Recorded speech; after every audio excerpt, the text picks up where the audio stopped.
ఇప్పుడు మనతో పాటు అయితే స్టేషన్ గన్పూర్ సంబంధించిన బీఆర్ఎస్ సీనియర్ లీడర్ భాగ్యలక్ష్మి గారు ఉన్నారు. సో ఇవాళ కాంగ్రెస్ నుంచి బీఆర్ఎస్ పార్టీలోకి ఎంతమంది జాయిన్ అయినారు, జాయిన్ అవ్వడానికి ముఖ్య కారణాలు ఏందో ఒకసారి మేడంతో మాట్లాడి తెలుసుకుందాం.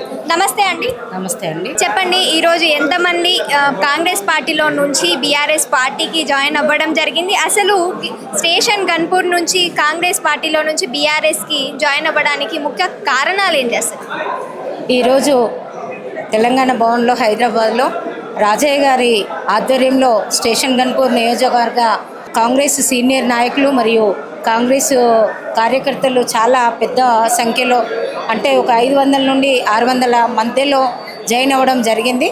రాష్ట్రం అంతటా కూడా కాంగ్రెస్ పరిపాలన తెలిసినప్పటికీ అందులో స్పెషల్గా గన్పూర్ విషయానికి వస్తే, స్టేషన్ గన్పూర్ విషయానికి వస్తే చెప్పదలుచుకోవాలి ఒకటి.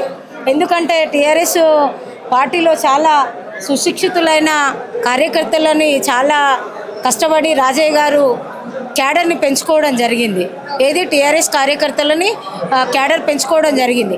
అట్లాంటి క్యాడర్ అనివార్య కారణాలు ఏమైనా కావచ్చు, కానీ రాజయ్య గారికి టికెట్ రాని ఏడలో కడియం శ్రీగారిని కూడా అంతే కష్టపడి మేము గెలిపించడం జరిగింది. కానీ టికెట్ ఇచ్చిన కేసీఆర్ గారికి మా బీఫామ్ మీద మా కారు గుర్తుకు ఓటేసిన మా దగ్గర నుండి మా శ్రమకు ఫలితంగా గెలిపించుకోవడం జరిగింది. రాష్ట్రంలో కాంగ్రెస్ సభ ఉన్నప్పటికీ చాలా కష్టపడి టీఆర్ఎస్ కార్యకర్తలము కడియం శ్రీగారిని గెలిపించుకోవడం జరిగింది. కానీ ఆయన చరిత్రనే ఒక వెన్నుపోటు.